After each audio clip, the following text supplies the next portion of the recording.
హరివర్ధన్ మిథున దగ్గరకు వచ్చి మిథునతో ఇలా అంటూ ఉంటాడు. మళ్ళీ నువ్వు ఈ ఇంటికి వచ్చి ఈ ఇంట్లో సిరి సంపదలని అలాగే ఆనందాన్ని నింపావు. అందుకే నీ భవిష్యత్తు బంగారు భవిష్యత్తు కావాలని నేను ఒక నిర్ణయం తీసుకున్నానమ్మా అని చెప్పి అంటాడు. అది వినగానే మిథున అయితే నిర్ణయమా ఏంటి నాన్నగారు అది అని చెప్పి అంటుంది. ఆ నిర్ణయాన్ని నువ్వు కాదనకూడదు. ఎలాగైనా సరే నేను తీసుకున్న నిర్ణయాన్ని నువ్వు ఒప్పుకొని నేను చెప్పినట్లుగానే చేయాలి అని చెప్పి అంటూ ఉంటాడు. అది వినగానే మిథున అయితే ఏంటి అది అని అడుగుతూ ఉంటుంది. దాంతో హరివర్ధన్ ఇలా అంటూ ఉంటాడు. మరేం లేదమ్మా, నీ భవిష్యత్తు బంగారు భవిష్యత్తు కావాలనే మేము కోరుకుంటాం. అందుకే రేపే నీకు ఆదిత్యకి పెళ్ళి అని చెప్పి అంటాడు. అది వినగానే మిథున అయితే ఒక్కసారిగా షాక్ అయ్యి అలా ఉండిపోతుంది.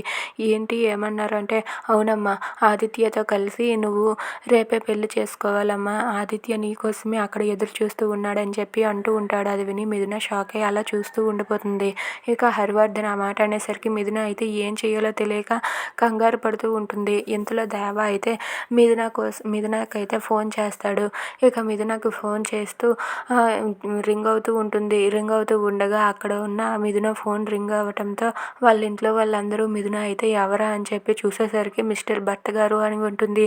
అది చూసి హరివర్ధన్ వాళ్ళ ఇంట్లో వాళ్ళందరూ కూడా ఒక్కసారిగా షాక్ అయిపోతారు. ఇక మిథున కూడా ఏంటి నాకు ఫోన్ చేస్తున్నాడా, దేవ నాకు చేస్తున్నాడా అని చెప్పి అనుకుంటూ ఉంటుంది. ఇక అక్కడ ఉన్న హరివర్ధన్ అయితే చాలా కోపంతో రగిలిపోతూ ఉంటాడు. ఇక అక్కడ ఉన్న దేవ అయితే ఫోన్ చేస్తూ ఏంటి ఎన్నిసార్లు చేసినా లిఫ్ట్ చేయదేంటి అని చెప్పి అనుకుంటూ ఉంటాడు. ఇక మిథున అయితే షాక్ అయ్యి అలా చూస్తూ ఉండిపోతుంది. If you like this video please subscribe our channel.